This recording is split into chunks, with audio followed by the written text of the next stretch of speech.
आपण या मेलिंग टॅबमधील काही महत्त्वाच्या कमांड्सची माहिती करून घेऊ. मेलिंग टॅबवर क्लिक करा. ही रिबन ओपन होईल. मेलिंगची सुरुवात करण्याकरता स्टार्ट मेल मर्ज या ग्रुपमधील स्टार्ट मेल मर्ज कमांडवर क्लिक करा. या कमांडवर क्लिक केल्याने एक यादी दिसेल. या यादीमध्ये लेटर्स हा ऑप्शन येईल. लेटर्स म्हणजे एक पत्र अनेक वेगवेगळ्या व्यक्तींच्या नावे तयार करण्याकरता या पर्यायाचा उपयोग होतो. ईमेल मेसेजेस म्हणजे लोकांना ईमेल स्वरूपात एकच संदेश प्रत्येक व्यक्तींच्या वेगवेगळ्या ईमेल आयडीवर पाठवण्यासाठी या पर्यायाचा उपयोग होतो. एन्व्हलोप्स म्हणजे पाकिटे. जी पत्रे अनेक व्यक्तींच्या वेगवेगळ्या नावे तयार केली आहेत त्याच व्यक्तींच्या नावांचे लिफाफे तयार करण्यासाठी या पर्यायाचा उपयोग होतो.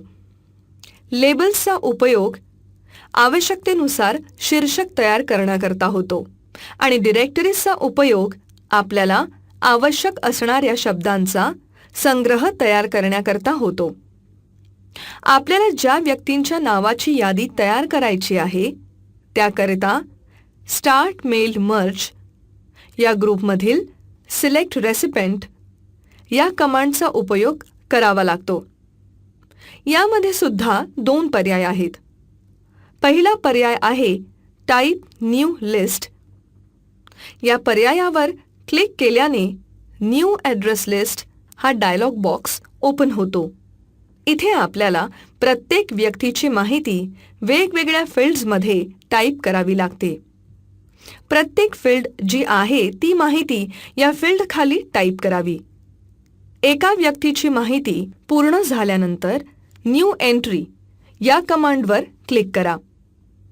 आणखी एक रो इन्सर्ट होईल आणि त्या व्यक्तीची माहिती या रोमध्ये पूर्ण टाईप करावी आणि ती यादी सेव्ह करण्याकरता ओकेवर क्लिक करावं.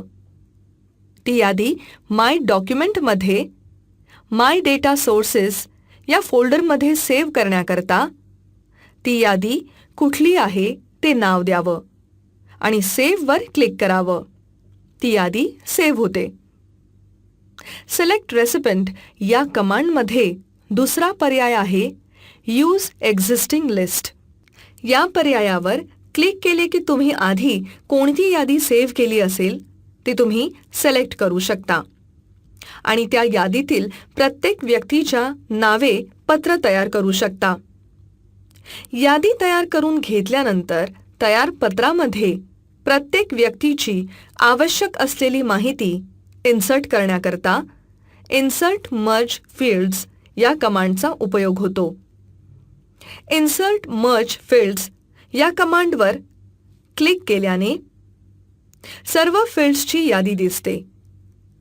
या पत्रामध्ये आवश्यक असलेल्या फील्ड्सवर क्लिक करा. ती फील्ड पत्रामध्ये इन्सर्ट झालेली दिसेल. अशा आवश्यक फील्ड पत्रामध्ये इन्सर्ट कराव्यात. आवश्यक फील्ड पत्रामध्ये इन्सर्ट केल्यानंतर प्रत्येक व्यक्तीची त्या फील्डनुसार सर्व माहिती पत्रामध्ये दिसण्याकरता आणि त्या व्यक्तींच्या नावे वेगवेगळे पत्र तयार करण्याकरता फिनिश अँड मर्ज या कमांडचा उपयोग करावा लागतो. फिनिश अँड मर्ज या कमांडवर क्लिक केल्यावर 3 पर्याय दिसतात. पहिला पर्याय आहे edit individual document.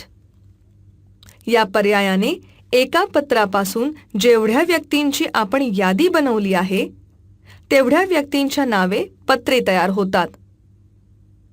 Edit individual document वर क्लिक केल्याने मर्ज टू न्यू डॉक्युमेंट हा डायलॉग बॉक्स ओपन होतो. यामधील पहिला ऑल हा पर्याय निवडला तर सर्व व्यक्तींच्या नावे पत्र तयार होतात. जर आपण करंट रेकॉर्ड हा पर्याय निवडला तर ज्या नवीन व्यक्तींची यादी तयार केलेली असेल त्या व्यक्तींच्या नावे पत्र तयार होतात आणि फ्रॉम टू पर्याय निवडला तर ज्या व्यक्तींचा यादीमधील अनुक्रमांक टाकू त्या व्यक्तींच्या नावे पत्र तयार होतात. दुसरा पर्याय आहे प्रिंट डॉक्युमेंट्स. या पर्यायाने एका पत्राची जेवढ्या व्यक्तींची आपण यादी बनवली आहे तेवढ्या व्यक्तींच्या नावे, पत्रांच्या छापील प्रती तयार करू शकतो. आणि तिसरा पर्याय आहे सेंड मेल मेसेजेस. या पर्यायाने एक ईमेल आपण अनेक व्यक्तींच्या वेगवेगळ्या ईमेल आयडीजवर पाठवू शकतो.